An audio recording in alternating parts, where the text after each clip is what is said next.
You're listening to Systemic Error Podcast. The failure was designed.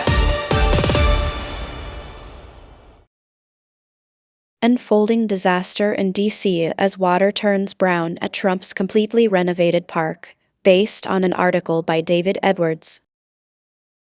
Brown water, gold-plated lies, a park turned prop. Meridian Hill Park briefly became a stage set for Trump's restoration theater. The administration declared it reborn. Pete Hegseth showed up for a ceremony at the fountain, and then the water turned opaque brown days later. The National Park Service says sediment and rust from old pipes got flushed into the cascade. That is the surface-level explanation. The political story is simpler. This was never just about a park. It was about power laundering itself through a pretty photo. Who actually decided? Trump is the one who claimed credit for the makeover and treated it as evidence of his own competence. The White House amplified the fairy tale with language about national pride and rejection of mediocrity. Hegseth performed the ceremonial patriotism. The National Park Service did the physical work. That is the chain of authority. The mess is not an accident floating free of politics. It is the predictable result of a presidency obsessed with visual triumphs and indifferent to whether the machinery underneath can actually hold.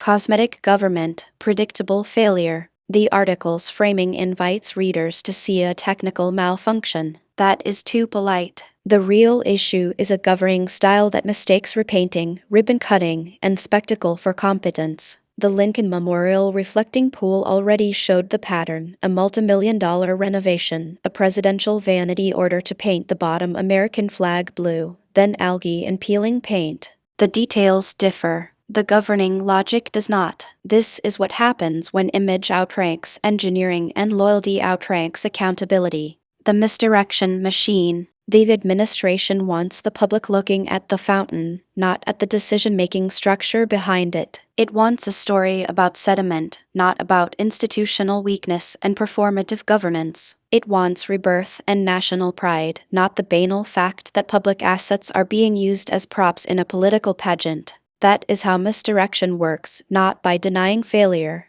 but by shrinking it into a maintenance hiccup while preserving the image of command. The pattern beneath the water. This is not a story about brown water. It is a story about a political class that confuses symbolism with stewardship and then expects credit when reality refuses to cooperate. Trump's instinct is to announce restoration before restoration exists. His enabler's instinct is to validate the announcement. The public is left with the runoff.